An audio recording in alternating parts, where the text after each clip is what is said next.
اسلام کے اس قانون پہ مجھے خود اعتراض ہے. کبھی یہ یہاں تک لوگ کہہ جاتے ہیں اسلام کا یہ قانون کوئی معنی نہیں رکھتا. یاد رکھو، اپنے علماء سے پوچھو، اسلام کے کسی قانون کی تکذیب کرنا، کسی قانون کو جھٹلانا، اسلام کے کسی حکم سے عدولی کرنا الگ چیز ہے کہ آپ نے تساہلی کی بنیاد پر عمل نہیں کیا اور آپ نے جو ہی شک پیدا کر لیا اور جو ہی اعتراض کر دیا، تو یاد رکھیں آپ نے اسلام پر اعتراض کیا تو قرآن پر اعتراض کیا، مصطفیٰ کی ذات پر اعتراض کیا. ایسے میں چاہے آپ کا نام عبد الجلیل ہو، چاہے آپ کا نام عبد الحمید ہو، آپ کلمہ 1000 بار پڑھتے رہے ہو، لیکن کسی ایک قانون کو آپ نے شک کی نظر سے دیکھا تو آپ کا دین چلا گیا، آپ کا ایمان چلا گیا.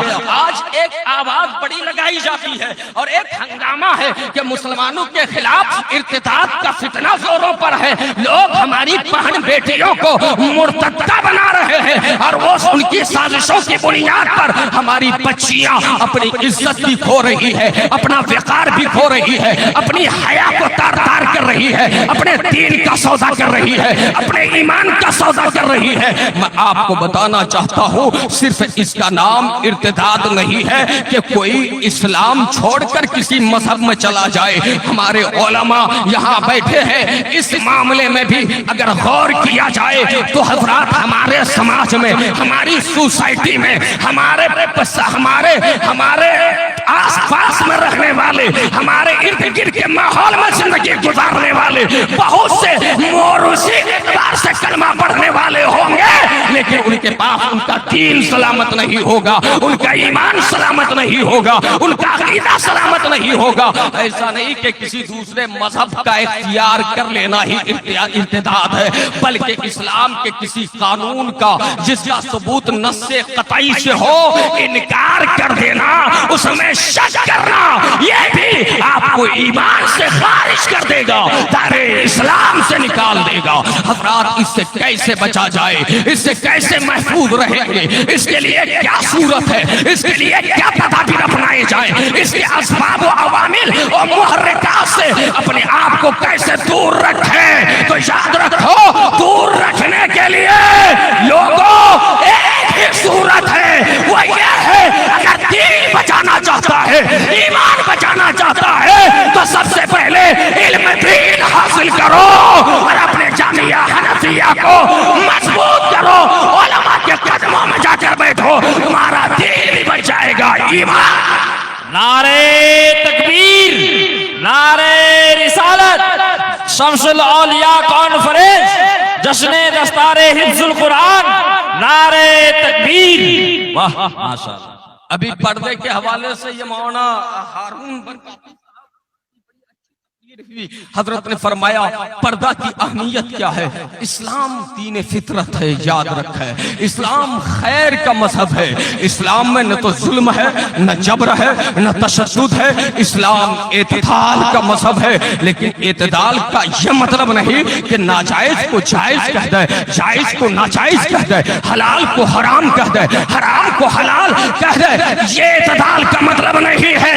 اعتدال کا مطلب یہ ہے کہ خدا کی کتاب جو کہتی ہے، خدا کا قانون جو کہتا ہے، اس قانون پہ عمل کر کے زمانے کے لیے آئیڈیل بن کر دکھاؤ، نمونے عمل بن جاؤ. زمانہ دیکھ کر کہے گا مسلمان اتنے اچھے ہوتے ہیں، ان کے اخلاق اچھے ہوتے ہیں، ان کے کردار کا جواب نہیں ہوتا ہے. حضرات پردے پہ ہماری بعض مسلم بہنوں کو بھی میں نے آواز اٹھاتے ہوئے دیکھا. وہ کہتی ہے یہ پردہ یہ قید ہے، یہ بند ہے، یہ صحبت ہے، یہ مصیبت ہے، یہ مشکل ہے. پردے میں کیوں عورت کو چاہو؟ عورت کے لیے پردہ قید نہیں ہے، یہ عورت کے لیے اس کی عزت کی حفاظت کا ذریعہ ہے، ایک مضبوط قلعہ ہے. پردے کا حکم رب نے تمہیں اس لیے دیا کہ دنیا کے آوارہ کتوں سے تمہاری تمہاری عزت محفوظ رہے، تمہارا دین محفوظ رہے، تمہارا عقیدہ محفوظ رہے، کہیں آوارہ کتے تمہاری آبرو، تمہاری عزت و آبرو کو نوچ نہ لے جائیں۔ اس لیے اسلام نے پردے کا حکم دیا۔ اور سائنسی نظریے سے بھی اگر پردے کی اہمیت کو دیکھیں گے تو پیارے، سائنس کی دنیا کہتی ہے کہ انسان جب جیتا ہے، چلتا ہے، پھرتا ہے، سورج کی شعاعیں ڈائریکٹ اس کے بدن پر گرتی ہے، پڑتی ہے، تو انسان پر اس کے کچھ منفی اثرات بھی ہوتے ہیں۔ ان منفی اور نگیٹو اثرات سے بچانے کے لیے پروردگار نے پردے کا حکم عطا فرمایا ہے۔ اس لیے کہ خواتین صرف نازک ہے، افراد پردے کے تعلق سے اگر کوئی عورت اعتراض کرے گی تو اس کا دین اور ایمان کہا جائے گا، وہ اپنا جائزہ لیں۔ افراد قرآن حکیم میں اللہ نے واضح لفظوں میں پردے کا حکم دیا ہے۔ اسلام پردے کے تعلق سے کیا کہتا ہے؟ آپ ذرا اسلام کا مطالعہ کریں، اسلام کو سمجھیں تو سمجھ میں آئے گا۔ اسلام کہتا ہے، رب کا فرمان ہے، رب نے اپنے حبیب سے فرمایا، یا ایھا النبی قل لازواجک و بناتک و نساء المؤمنین، اے میرے حبیب آپ اپنی بیویوں سے کہہ دیجئے، اپنی بچیوں سے کہہ دیجئے، اور مومنہ عورتوں سے کہہ دیجئے، یدنین علیہن من جلابیبہن، یعنی اپنی چادر کا ایک حصہ اپنے گریبانوں میں، اپنے کاندھے پر ڈال لیا کرے، یعنی دوپٹہ رکھ لیا کرے۔ حضرات یہ حکم کس نے دیا؟ قرآن نے دیا۔ اور قرآن نے جب یہ حکم دیا، مصطفیٰ سے کہا جا رہا ہے، آپ کے اور ہمارے نبی سے کہا جا رہا ہے، محبوب پہلے اپنی بیویوں کو حکم دیجئے، پھر بیٹیوں کو حکم دیجئے، پھر مومنہ عورتوں کو حکم دیجئے۔ کیا مطلب ہے؟ یہاں ایک اہم بات عرض کرنا چاہتا ہوں، مصطفیٰ پہلے اپنی بیویوں کو پردے کا پابند فرماتے ہیں، پھر بیٹیوں کو پردے کا پابند فرماتے ہیں، پھر مومنہ عورتوں کو حکم دیتے ہیں۔ حضرات پہلے بیویوں سے کیوں؟ جبکہ وہاں خطا بہت دور کی بات ہے، یاد رکھیں، اس لیے پہلے وہاں حکم دیا جا رہا ہے تاکہ زمانے کو ایک پیغام ملے، زمانے کو ایک میسیج ملے، دنیا والے سمجھ جائیں کہ تبلیغ کا آغاز، اصلاح کا آغاز اور لوگوں کے اندر فساد کے دور کرنے کا آغاز، لوگوں کی اصلاح کی کوشش سب سے پہلے اپنے گھر سے ہونی چاہیے۔ یعنی اپنے گھر والوں کو پردے کی تعلیم کریں، تلقین کریں۔ حضرات آج نوجوان بھائی، آج نوجوان باپ پردے کی تعلیم و تلقین کیا کرے گا؟ جبکہ یاد رکھیں نبی پاک نے فرمایا، کلکم رائن و کلکم مسئول عن رعیتہ، تم میں سے ہر آدمی ذمہ دار ہے، نگہبان ہے، نگراں ہے، اور ہر ایک سے ان کی ذمہ داری کے بارے میں پوچھا جائے گا۔ حضرات میں پوچھنا یہ چاہتا ہوں، باپ ہے تو اس کی ذمہ داری ہے اپنی بیٹی اور بہن کو پردہ کرائے، اپنی بیوی کو پردہ کرائے، ماں ہے تو اس کی ذمہ داری ہے، بچے ہیں تو اس کی ذمہ داری ہے۔ اللہ تعالیٰ نے ذمہ داریاں تقسیم فرما دی ہے، لیکن آج اس کے برعکس ہم اپنی بہن اور بیٹیوں کو اور بیوی کو بے پردہ گاڑیوں میں بٹھا کر کے حضرات سرے بازار لے کر گھومتے ہیں، ہم مزارات کی حاضری اور چکر کاٹتے ہیں، ہم انہیں میلے اور ٹھیلے میں لے جاتے ہیں، ہم انہیں پارکوں میں اور کلبوں میں لے کر جاتے ہیں۔ یاد رکھیں، جن کی بیوی اور بیٹی، جن کے گھر کی خواتین بے حیائی کرے، پردہ نہ کرے اور ان کے گھر کا ذمہ دار انہیں پابند نہ بنائے، انہیں نہ سمجھائے، تو ایسے شخص کے بارے میں حدیث پاک میں آتا ہے، ایسا شخص کیا ہے؟ دیوس ہے۔ دیوس کا مطلب یہ علماء بیان کرتے ہیں بے غیرت ہے، اور اللہ کے نبی فرماتے ہیں دیوس کو جنت کی خوشبو تک نہیں ملے گی۔ کیا نہیں ملے گی؟ جنت کی خوشبو تک نہیں ملے گی۔ بات سمجھ میں آ رہی ہے تو محبت سے بولیے یا رسول اللہ، اور مچل کر بولیے سبحان اللہ۔ حضرات یہ پردے کی اہمیت ہے، اس لیے آپ اپنے گھر میں پردے کا دھیان رکھیں۔ تمام حضرات کھڑے ہو جائیے، حضور شمس الاولیاء کے شہزادے تشریف لا رہے ہیں۔ حضرات ابھی آپ نے اپنے ماتھے کی نگاہوں سے دیکھا ہمارے اور آپ کے درمیان شہزادہ شمس الاولیاء حضرت علامہ قاری غلام جیلانی صاحب قبلہ قادری رضوی کی آمد ہوئی۔ ماشاءاللہ باپ نے کسی زمانے میں آپ کی تربیت کی تھی، آج شہزادہ آپ کی تربیت کے لیے حاضر ہے۔ انہوں نے اپنا روحانی جام پلایا تھا، اسی جام کی خیرات لے کر حضرت علامہ قاری غلام جیلانی صاحب ہمارے بیچ تشریف رکھتے ہیں۔ حضرات میں عرض کر رہا تھا پردے کی اہمیت کیا ہے، اسلام پردے کی بات کیوں کرتا ہے۔ اللہ تعالیٰ نے قرآن حکیم میں نوجوان مردوں سے خطاب فرمایا۔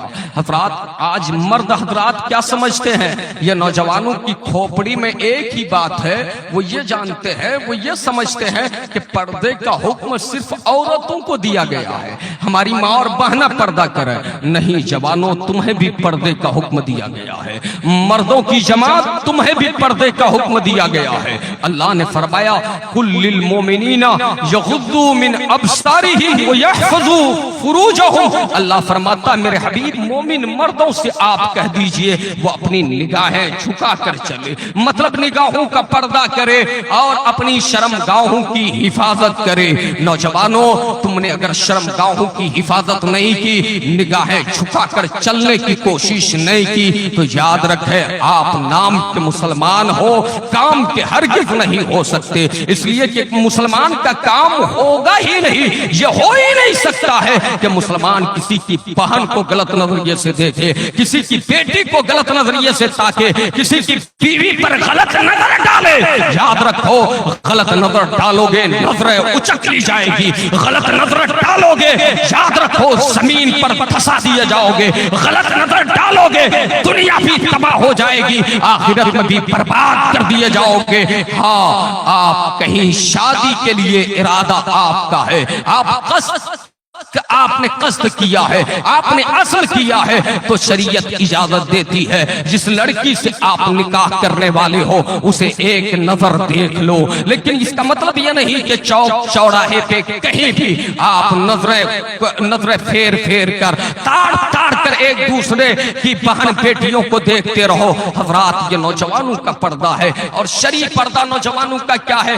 آج کل بہت سے بوڑھے اور بزرگوں کا حال یہ ہوتا ہے، اب یہ موسم حرارت ہے حضرات، گرمی کی جب شدت پڑتی ہے تو ہمارے بوڑھے بزرگ لوگ چوک چوراہے پہ چائے کھانے میں جب بیٹھتے ہیں تو سطر کا کپڑا ان کا اٹھا ہوا ہوتا ہے، انہیں دھیان تک نہیں رہتا، توجہ تک نہیں رہتی کہ ہمیں کہاں سے کہاں تک چھپانا فرض ہے۔ یاد رکھو ایک مسلمان مرد کے لیے ناف سے لے کر کے اپنے گھٹنے کے نیچے تک یہ چھپانا فرض ہے، اسے دکھانا حلال نہیں ہے، حرام ہے۔ یاد رکھو یہ تو مردوں کا پردہ ہے، یہ تو کپڑوں کے اعتبار سے ہے، لیکن حقیقی معنوں میں پردے کی روح یہ ہے کہ مرد جب کی راست گزرے تو اس کی نگاہیں جھکی ہو اور وہ اپنی عزت و آبرو کی فکر کرے، اپنے دین کو پیش نظر رکھے، اپنے خدا کے فرمان کو اپنے آگے ہمیشہ مشعل راہ بنا کر رکھے اور اسی کے مطابق زندگی گزارے۔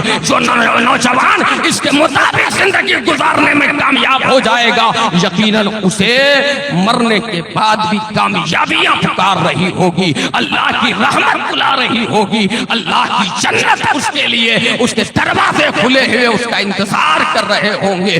اس لیے لوگوں پردے کا اہتمام کرو۔ ہاں یہ مردوں کا پردہ ہے، عورتوں کا پردہ ایک آیت میں نے پہلے پیش کی ہے، ایک دوسری آیت یہی اللہ نے فرمایا قل للمؤمنات، اے حبیب مومنہ عورتوں سے آپ کہہ دیجئے یغضضن من ابصارہن، یعنی اپنی نگاہوں کو جھکا کر چلے، وہ یحفظن فروجہن، اور وہ اپنی شرمگاہوں کی حفاظت کرے۔ مطلب یہ ہے کہ مرد بھی نگاہیں جھکا کر چلے، شرمگاہ کی حفاظت کرے، عورت بھی نگاہیں جھکا کر چلے، شرمگاہ کی حفاظت کرے۔ اور میرے پیغمبر فرماتے ہیں، حضور نے فرمایا تم مجھے اپنی دو چیزوں کی ضمانت دے دو، میں تمہیں جنت کی ضمانت دیتا ہوں۔ اللہ کے نبی فرماتے ہیں یہ دو جو جبڑوں کے درمیان تمہاری زبان ہے جو چلتی رہتی ہے، کبھی کسی کی غیبت، کبھی فسق بکنے میں، کبھی گالیاں دینے میں، کبھی لعن و طعن کرنے میں،